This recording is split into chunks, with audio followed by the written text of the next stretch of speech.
the Panama Canal. Has anyone ever heard of the Panama Canal? Well, folks, today in Stupid as a Stupid Does news, do you remember how Trump likes to claim to be the president of no new wars? Yeah, turns out, much like what's in his diaper, that was a load of Donald Trump doubling down on his America First agenda, warning Panama to stop ripping us off when it comes to the Panama Canal and the fees they're charging. In a Truth Social post overnight, Mr. Trump blasted how the canal has been managed since it was given to the Central American country in 1999. He highlighted the lack of reliable operation, high charges for U.S. ships using the canal, and concerns if the canal ever fell, quote, into the wrong hands. But it didn't stop at a stupid tweet from his stupid Truth Social site, folks, because in more tweets and his speech at the Turning Point USA conference, the turning point apparently a reference to turning back to the early 1900s in more ways than one, Trump revealed his insane plans to invade Panama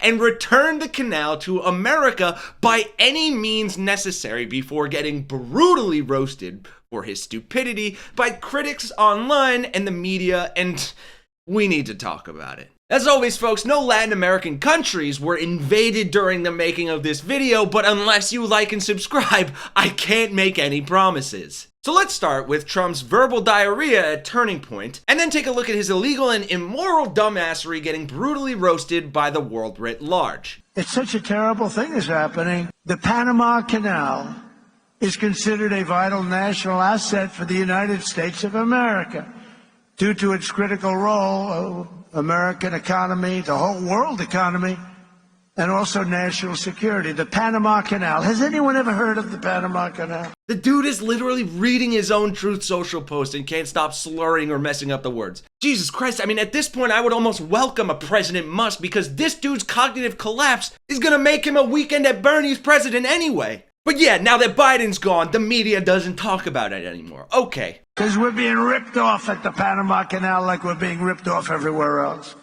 A secure, he just said take it back. That's a good idea. Right, let's just flippantly and cavalierly joke about invading another sovereign nation and taking back the Panama Canal. Okay, Putin with Alzheimer's, go on. They gave it away.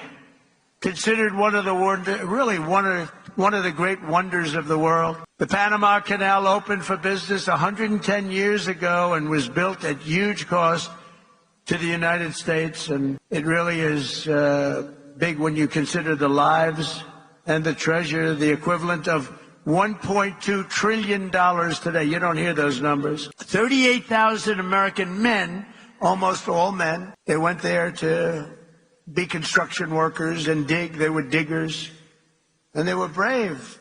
38,000 men died from infected mosquitoes in the jungles of Panama during the construction period. Think of that. We lost 38,000 men. Teddy Roosevelt was president of the United States at the time of its building and understood the strength of naval power and trade. 38,000 American men died from infected mosquitoes in the jungles during construction. And this Twitter user clapped back saying, Trump playing an old school right-wing tune here, threatening to take back the Panama Canal. Just funny that even here, Trump feels the need to lie to sell his story. The actual number of Americans who died during the construction of the canal was around 6,000, not 38,000. And look, we have a lot to get to in this story, so I can't even play you all of that speech, but there is an entire another video in that speech alone of how horrible Trump's cognitive collapse is. He is stuttering, mispronouncing words, forgetting things. It's insane, and I'll throw some unedited footage of it at the end of the video, so stick around for that. But let's get into why this is so dumb, immoral, and stupid, and then watch Trump get completely roasted by people who do have a functioning brain.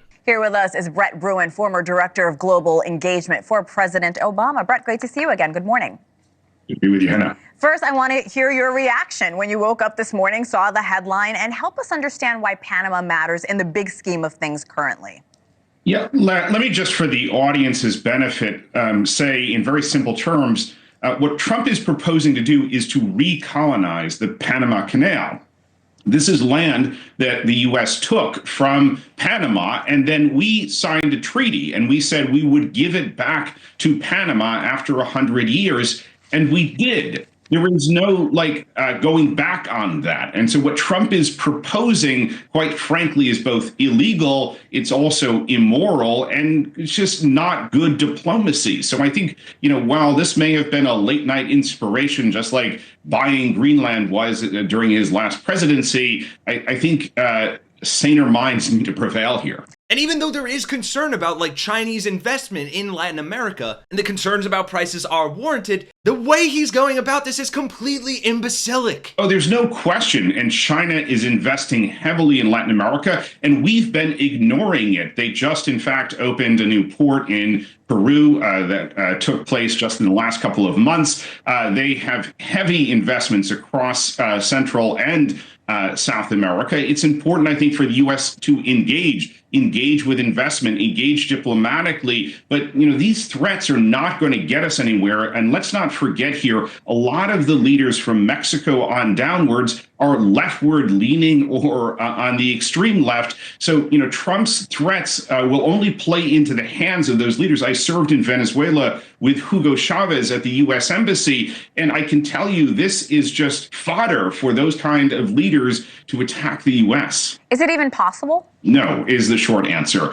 Short of Trump sending the U.S. military in, this is Panamanian property, land, territory. And we've seen, obviously, what's happened in the case of Ukraine. You can't simply retake land, even if you claim to have some historic tie to it, or if you believe that it's poorly being managed. In Trump's case, there are negotiations, and we can certainly engage with the Panamanians and with others to talk about what could be improved on operations, or how the U.S. could play a greater role. But we are not back in the 1600s. You cannot simply decide that some other country's territory will now be yours. That gentleman wasn't the only one ripping on Trump. A lot of people on Twitter were too. Emma Ashford writing, I've been trying to persuade folks for a while now that Trump is serious about a return to Monroe Doctrine, but even I didn't have Trump demands return of Panama Canal as early Christmas present on my bingo card.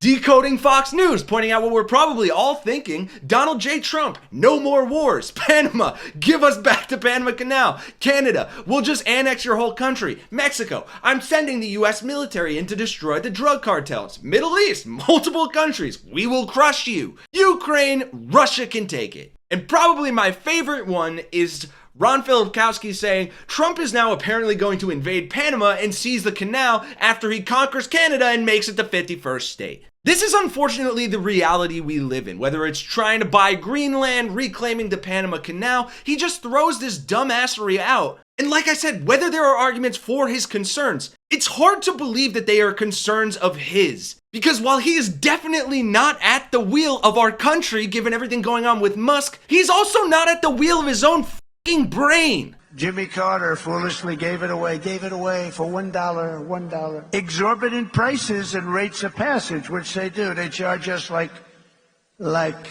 it's a disgrace.